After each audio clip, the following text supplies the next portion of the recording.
I'm gonna be honest. Let's get into this next part of it because I've been ready to do this since I took that listen to the album. DJ Khaled and this God Did album. First of all, I just want to go on record and say that I really thought that this was a gospel album. The way it is packaged and delivered, it looks like a gospel album. It looks like a gospel album. The look versus the sound, two different things. I don't know if his aim was to try to go for a feel of like a Kanye feel and how Kanye has made, Jesus is king. And, and even in some sort of ways, Donda would be another gospel album, to be fair. But respectfully, Kanye found his way to make those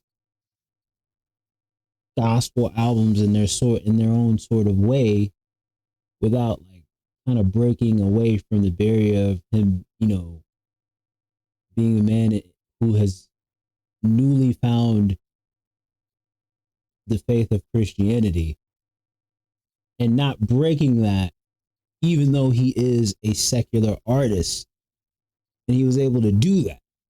Now, this, on the other hand, is an industry. This is also an industry guy who's playing around and toying around with not necessarily on the vein of Kanye, but trying to be on the vein of Kanye. But it's more like it feels like it's mockery and toying around with the idea of God or the gospel on an album, but not really trying to land in the vein of it being a gospel album, but more like just putting a quote, taking a quote or making up a quote that could go throughout the album or make the album feel in a way of that vein, but not really.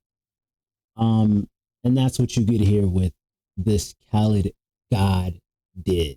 Remember, like I said, God did. Um, I get, to be fair, I've listened to the album and, meh, it's a DJ Khaled album. What are you really looking for when you go into a DJ Khaled album? I mean,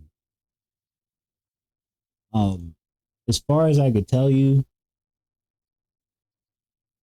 in about like, I don't know, I like Khaled's older stuff better than I like some of this. Some of it feels just a little bit like forced, just a little bit. No disrespect, but it just feels forced. It feels like, you know, yeah, it just feels forced, bro. Like the songs I did like, I liked God Did, the title track, of course. I like that. The Uses Gospel remix, it was surprising to say the least to hear Eminem talk about God. That was just so completely shocking to hear Eminem say anything that had to do with religion or a higher being, because what Eminem is usually talking about is total opposite of that. But that was I had heard this track before. Um there's a whole that this whole track is literally on YouTube. Like a snippet of it was on YouTube for like a long time. I'm sure it's not there anymore, but yeah, I like that track. Um those two tracks, if anything, are your biggest gospel sounding sections of this album. Um, but everything else just sounds like your typical secular rap music about Sex, drugs, alcohol, and women. Sex, drugs, alcohol, and women. Everything else just sounds like a regular day at the office for a lot of these rappers. Big time. Yep, that's regular day at the office. Keep going. Sounds like a regular day at the office. Party. Now I'm gonna be honest and say that party just sounds so. I ain't gonna lie. Hearing Quavo and Takeoff with and no Offset it just feels so weird now. It feels so weird, like not hearing all three of the Migos on a track together.